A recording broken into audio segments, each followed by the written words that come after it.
today's been a long day and it's not even like the day. I wanted to do some kind of video, but I didn't really want to do like a vlog because, let's be honest. We're gonna leave to go to Chipotle and then we'll I think. Oh yeah, and then we're gonna go like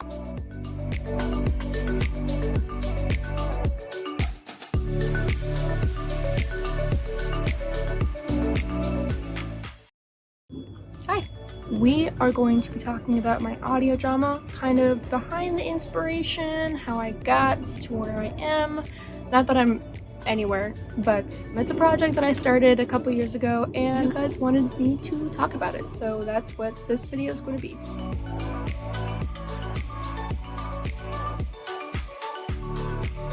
So here's the main plot of my audio drama. Flutters, my OC, is 16 years old and happily living in Twilight's castle along with Spike and Starlight Glimmer. Throughout the story, you start to see sudden changes in Flutters' personality as you start understanding the past life events that are not only changing her, but also causing a reaction from the necklace her mom gifted her as a filly, before mysteriously disappearing. Basically what it is. So that's the premise.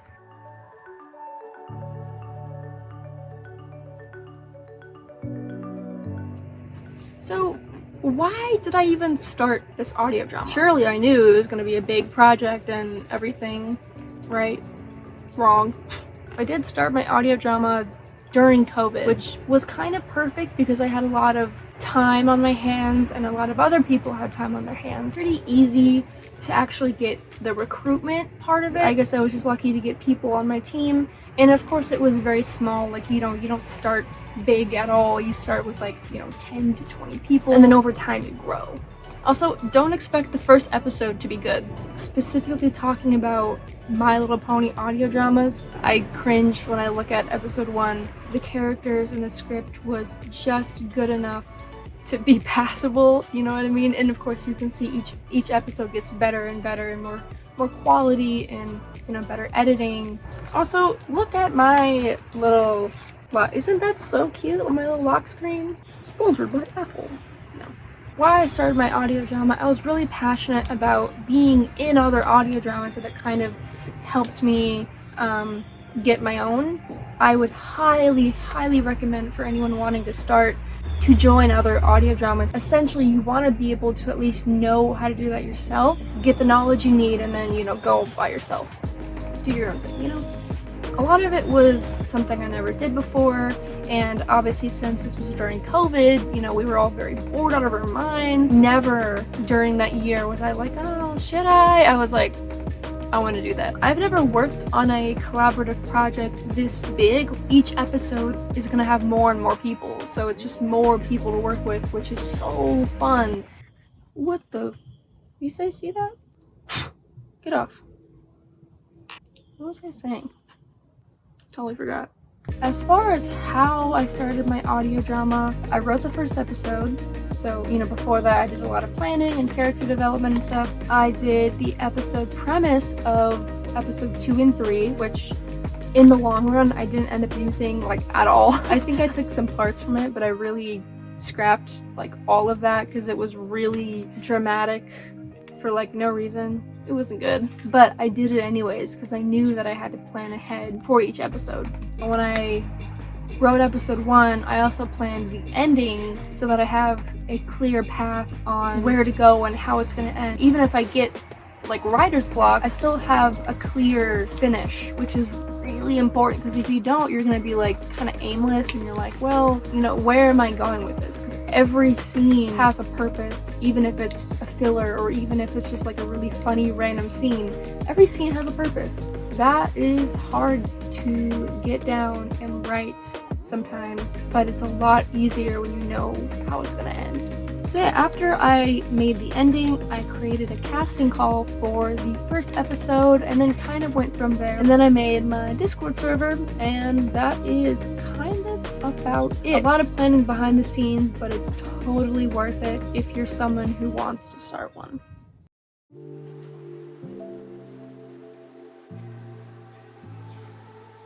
A lot of it was that I already knew that there was a lot of different spin-offs for audio dramas, for example, The Forest Beast, that's the Disney movie, Beauty and the Beast, like a spin-off of the movie. This specific story is one that I've had in my head since like my freshman year of high school, and it's really the only one that I've been super passionate about and that I could make a full story out of it because of how much I loved it. This was really the only one that I could connect with the most. You want to root for your characters as much as your audience is.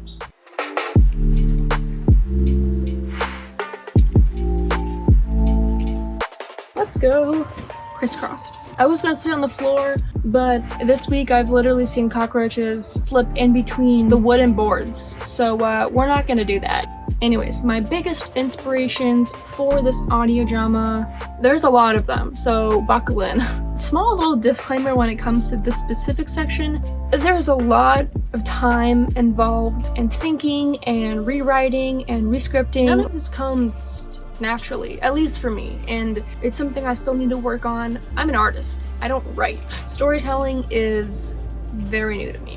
So I've always been interested in cartoons from the day I was born, literally. And a lot of these cartoons were technically marked as kids' cartoons, but they also had a lot of character development and story, just phenomenal growth. But one of them, for example, is She-Ra. This was a very like dramatic and emotional and just overall depressing series, but it worked. And it just was very dramatic, but it worked in such a way that I really got inspired by that and wanted to kind of incorporate that into my series. Another one which I didn't really realize could have been an inspiration, but it makes sense, is Manifest. It's not a cartoon, but it is a really great series. You know, the people that were on the plane ended up getting these like superpowers almost. They don't know if it's like a blessing in disguise or if it's a curse. I feel like a lot of that is based on Flutters' necklace and the powers that it can do. Not quite, but Jesus! An acorn just fell. Gotta say, that's a first. But yeah, so a lot of it is you'll see more and more as the series goes on, very heavily, but not heavily, based on Flutters, and I think it's a great series. You should watch it. And that is also, I believe, on Netflix. Obviously, My Little Pony as an inspiration, just from the overall character development, and they still remained true to themselves, but they also changed a lot as far as dealing through certain issues that they ended up getting through because they had such a tight connection with each other that they were able to overcome it. Sounds cheesy, I know, thanks. Another one was Hilda. So for those who've seen Hilda, it's another cartoon series. Flutters' personality is based on Hilda, the character. Very adventurous and curious and spontaneous, and so is Flutters. So I think it is so perfect. They be like this.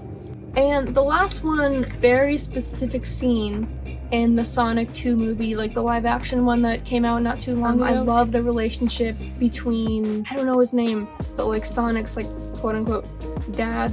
He kind of takes on that parental role. So that's kind of how I see Flutters and Twilight in a sense. I've got a couple questions about this. Twilight and Starlight are not a thing. Leave me alone! Sorry, they're not a thing, but they're kind of both there for Flutters. Starlight's just kind of like that cool aunt, you know, that's kind of how I think of her. Yeah, I've gotten a couple of people asking me about that. They're not a thing. Sorry. Take from this video what you need. Take inspiration everywhere. Like, it's quite literally, I guess more of this side, but it's quite literally everywhere. But this is kind of just a fun video that I wanted to do for people who, you know, either want to start their own or just kind of are interested in where you can get inspiration from and kind of how you can adapt it into your own different stories, or, you know, in a character or in an OC or like literally anything. You know, the reasons why they take so long to make is because I want it to be perfect. I want it to be perfect for you guys, and I want you guys to have fun when you're reacting to it, and I want to have moments in there where it's funny, dramatic, sad, tense. Like, that's everything I've always wanted to make, and, you know, kind of use it in your life, in your series, and your characters. I'm gonna be honest, the trailer may or may not take a little bit longer. I need to record my lines. I'll update you guys on my community Discord server, community tab on YouTube, so I'll let you guys know. You guys will know when a video is coming out, especially one related to corrupted consequences. Is it the first time I said the name of my audio drama? Just made a whole video on it. Cool. Okay, well, anyways, I will see you guys in the next video. Bye! For anyone else who makes scripts, why is it so hard? I kind of wanted to go somewhere else. I'll be fine. Okay.